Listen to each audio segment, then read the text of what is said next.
एक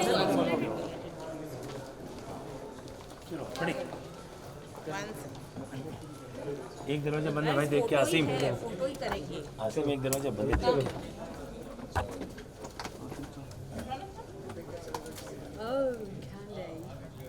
उनको बैकग्राउंड चाहिए ना। हाँ हाँ जी। बस आसिम आ जाएगा। लाइट चालू करो। नमस्ते। राजा है तू? क्या please Take your left. Ma'am your right Rita ji यहाँ पर देखा ही माय कैमरा मैम यार लुक रोहित सर का देखो मैम यह centre ma'am excuse me this corner please Nice to see all of you alive, healthy after everything. आ जाओ जी में आ जाओ। यस सर प्लीज आपका इंटरव्यू आप प्लीज साइड टुगेदर हाँ नहीं चलेगा बाद है बाद look the centre centre sir centre both of you यहाँ लेफ्ट में नीचा जी। नीचे से उधर से स्टार्ट की ये टेबल को ऐसे घुमाओ, इधर उस तरफ। मैं परफेक्ट है यहाँ क्या लिखा है? अच्छा ऐसे घुमाओ। कैंडी आप चलिए हो गया। थोड़ा पीछे नहीं यार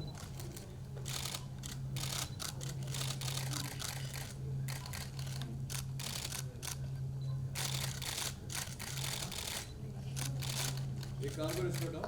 भाई यहाँ पर एक मिनट बस। नाइस लुक कैंडी सर इस तरफ सही sir Richa ma'am Richa stand. Richa ji left. Sorry sir left. Sir centre sir यार लोग यार सर सर मैं रुक जाओ कौन बोल रहा है? सुजीत भाई अच्छा।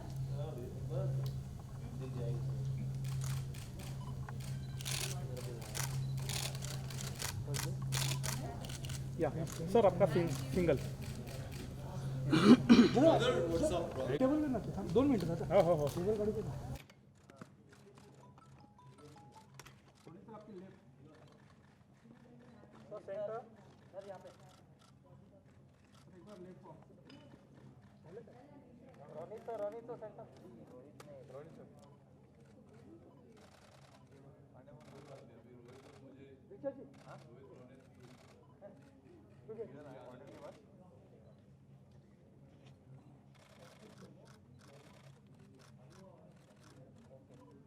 Sir centre sir ma'am look क्या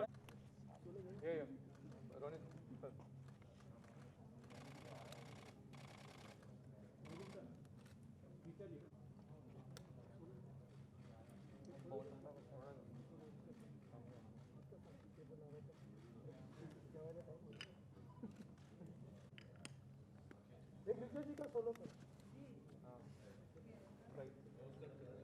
या तो क्या वो स्विंग करो वेरी लो इधर लो क्या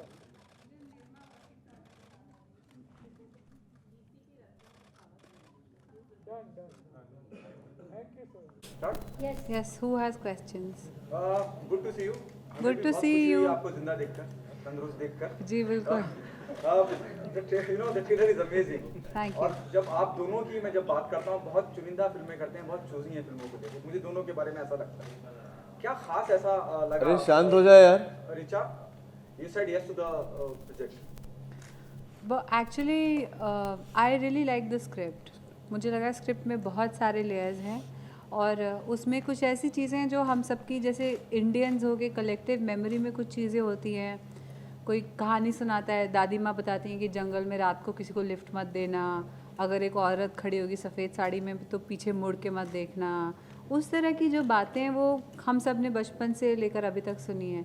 सुना मुकेश मिल्स में भूत है, फिल्म सिटी में रात को अकेले, ये सब आपने सुना होगा। तो ऐसा ही कुछ हिल स्टेशंस में होता है। वहाँ जो एक हमारे राइटर हैं अग्रिम जोशी, वो उत्तराखंड बेल्ट से ही हैं। तो उन्होंने ये सुना था बचपन में कि मसाण करके एक क्रीचर होता है जो जंगल में रहता है, और उसके अराउंड ये कहानी थोड़ी थोड़ी आधारित है कि एक छोटा सा स्लीपी सा हिल स्टेशन है, वहाँ एक फ़ीमेल डीएसपी 2 साल पहले उसकी पोस्टिंग हुई है। वहाँ एक बोर्डिंग स्कूल है बहुत फेमस, जैसे सब समझ लीजिए जैसे देहरादून में डून स्कूल है, शहर की पहचान उस स्कूल से हो जाती है, उस तरह से एक स्कूल है। और वहाँ नए टीचर आए हैं जो कि ये प्ले कर रहे हैं मास्टर जी, और स्कूल में अजीब सी घटनाएं घटने लगती हैं, और कुछ एक स्टूडेंट लापता हो जाती है और एक का मर्डर हो जाता है।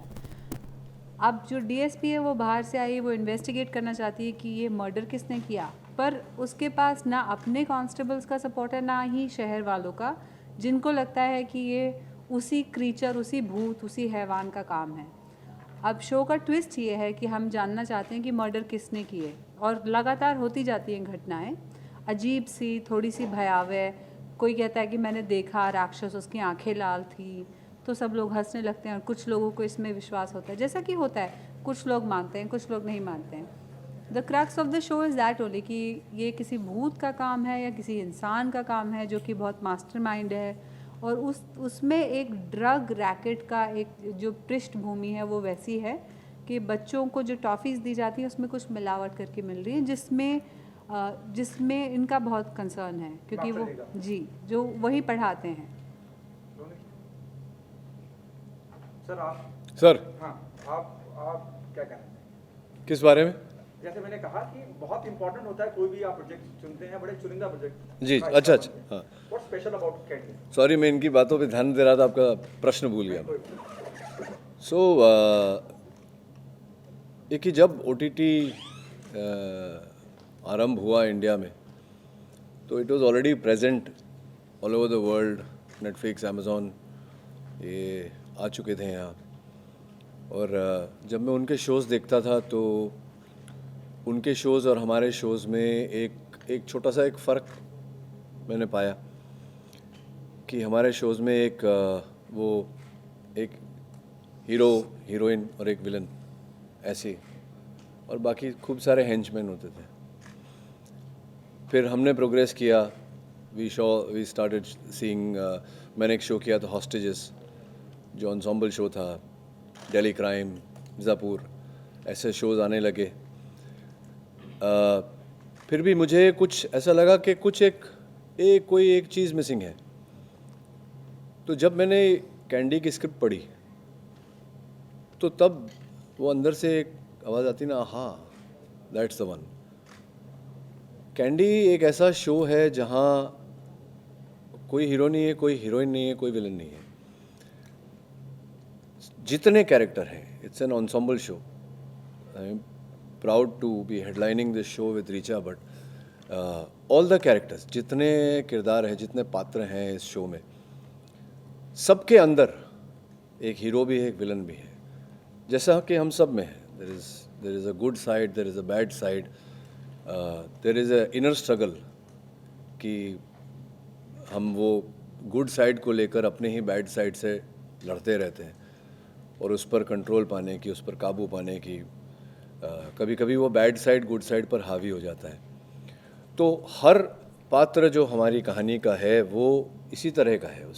उसकी लाइफ में भी डीमंस हैं, वो अपनी एक इनर स्ट्रगल के साथ जी रहा है, और बाहर की जो स्ट्रगल है, बाहर के रुद्रकुंड की जो स्ट्रगल है, he is struggling, every character is struggling, him और her is struggling with the demon of Rudrakund, which is currently also has many shades. There's drugs, there's death, there's हैवान, मसान, कि है भी कि नहीं, कि क्या है, कौन, क्यों, कब, कहाँ, कैसे, ये सारे सवाल हर पात्र में भी हैं और कहानी में भी हैं और उस जगह में भी हैं। तो इतनी वोवन, बहुत ही इंट्रिकेटली वोवन स्टोरी है। That is primarily what excited me to the script, what attracted me to the script, sorry. बहुत ही यूनिक प्रोजेक्ट है ये, सो आपको आप दोनों को क्या कुछ सीखने को मिला इससे, क्या कुछ अलग सीखने को मिला?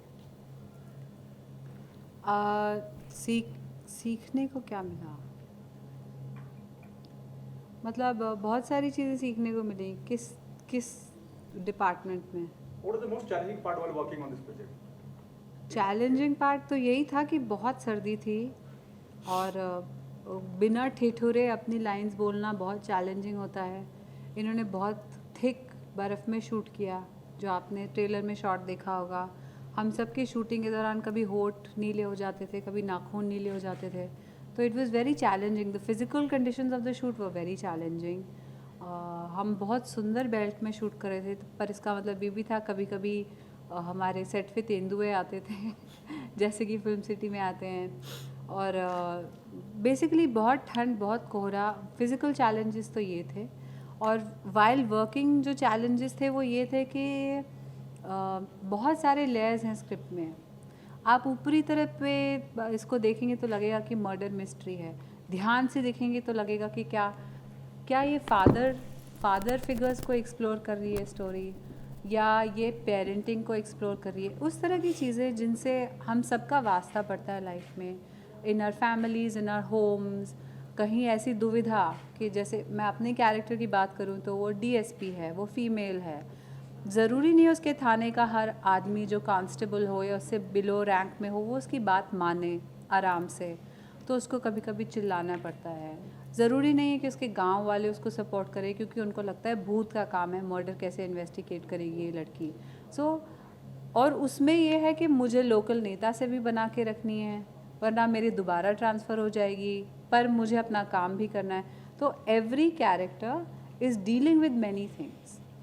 तो वो एक इमोशनली चैलेंजिंग बस ये था कि जब भी हम एक शॉट दें, वो 1 मिनट का शॉट होता है, पर पूरी स्क्रिप्ट के लिए वो बहुत डिफाइनिंग मिनट हो सकता है। तो वो सब याद करके करना, क्योंकि आपको पता है सीरीज़ में हम सीक्वेंशली शूट नहीं करते। एपिसोड 1 करते हैं, फिर एपिसोड 8 का कुछ कर लेते हैं, फिर एपिसोड 6, तो हमें पूरा ग्राफ याद करना पड़ता है, अपना ही नहीं, इनका भी, दूसरे को एक्टर का।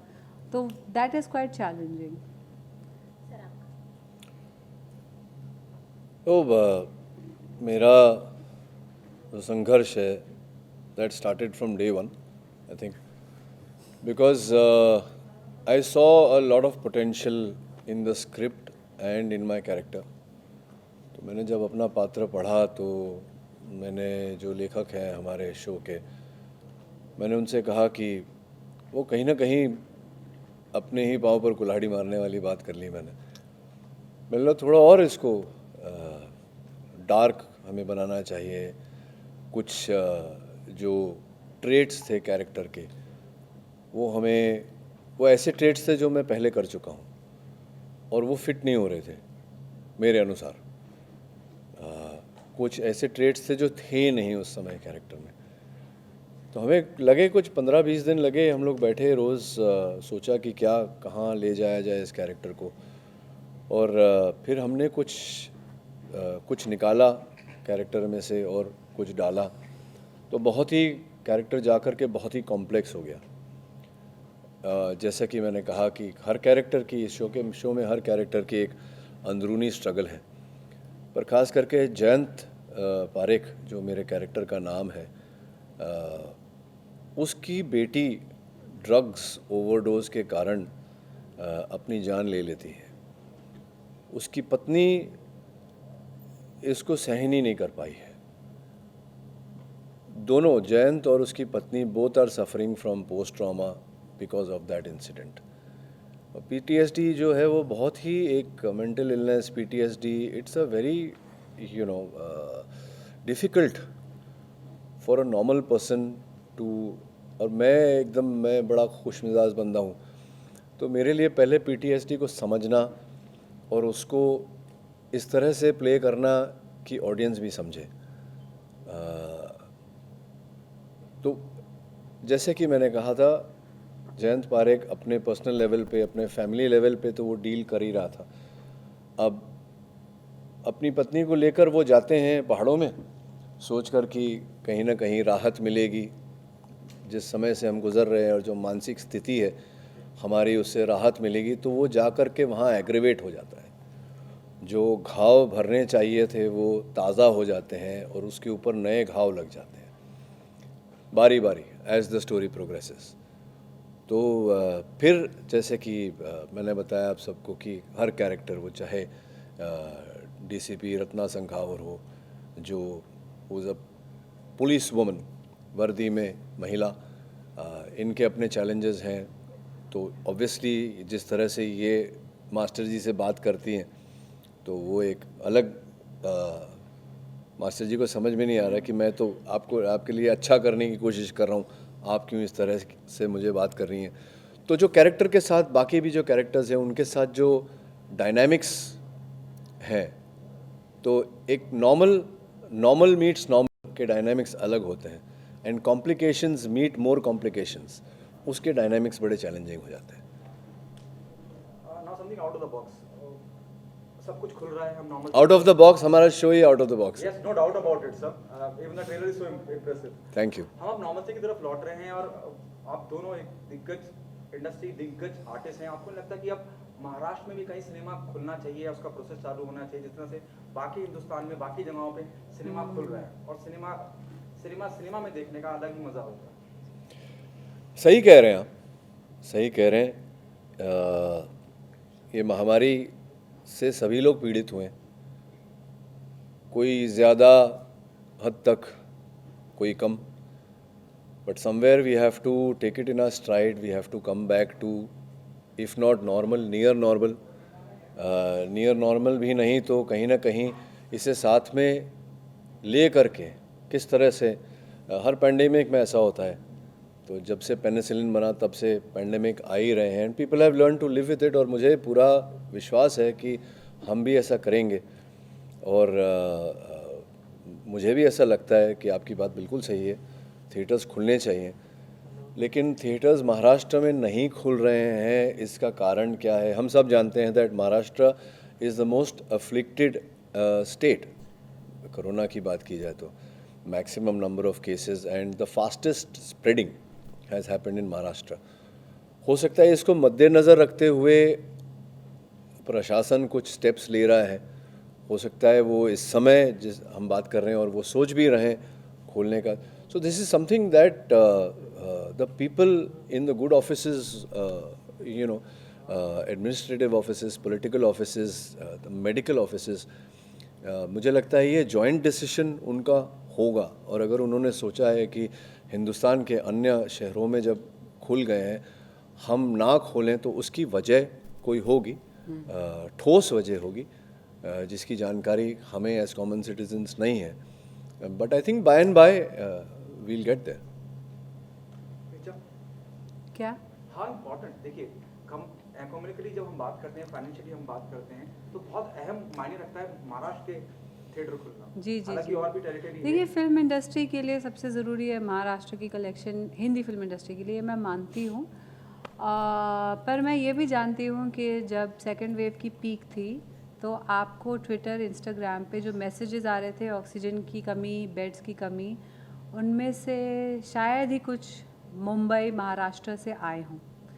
ठीक है, उसकी वजह ये है कि यहाँ वेदर यू लव इट और हेट इट और स्टे पॉलिटिकल, थर्ड वेव की तैयारी में उन्होंने पहले से बहुत बड़े बड़े स्टेडियम्स में मैनी थाउजेंड बेड फैसिलिटीज़ तैयार करके रखी ऐसे समय में। बट जब बाकी समय में, जहाँ बाकी स्टेट्स में जब नंबर्स को जुटलाया जा रहा था, जिस पे अलग इन्वेस्टिगेशन चल रही है, even today as we speak, Kerala जहाँ बहुत अच्छा रहा था सेकेंड वेव का कंट्रोल, वहाँ केसेस फिर से बढ़ गए हैं। यूपी में जैसा कि आप जानते हैं सस्पेक्टेड डेल्टा वेरिएंट से बहुत सारे बच्चों की मौत हो रही है, पर वो हमारे बड़े न्यूज़पेपर्स में शायद नहीं आती क्योंकि वो गरीब बच्चे हैं, पर बच्चे तो हिंदुस्तान के ही हैं।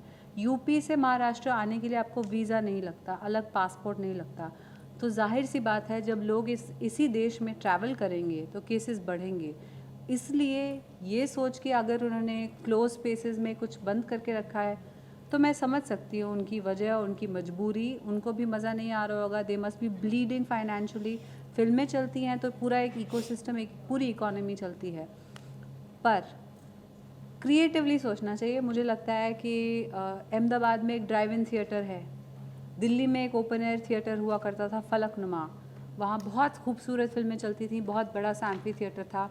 इस तरह की अगर कुछ पहल हो सके, क्योंकि ऐसा लग रहा है कि covid is here to stay, तो इस हमें creatively we'll have to find a solution कि इकोनॉमिकली भी हम पे इम्पैक्ट ना हो, पर हमारे लोग भी नहीं मरे, क्योंकि दोस्त जान है तो जहान है, मुर्दा लोग फिल्में नहीं देखते ना।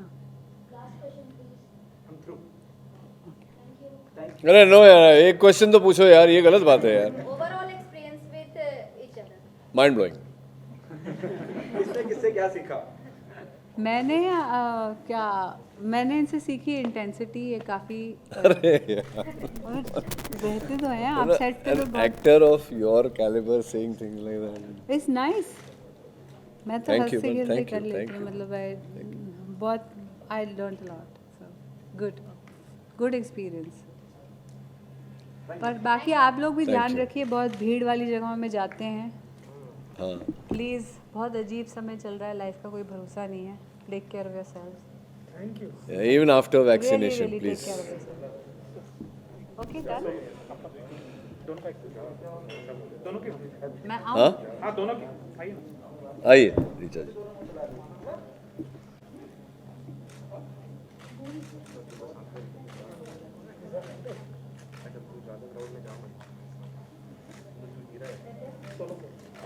सोलो?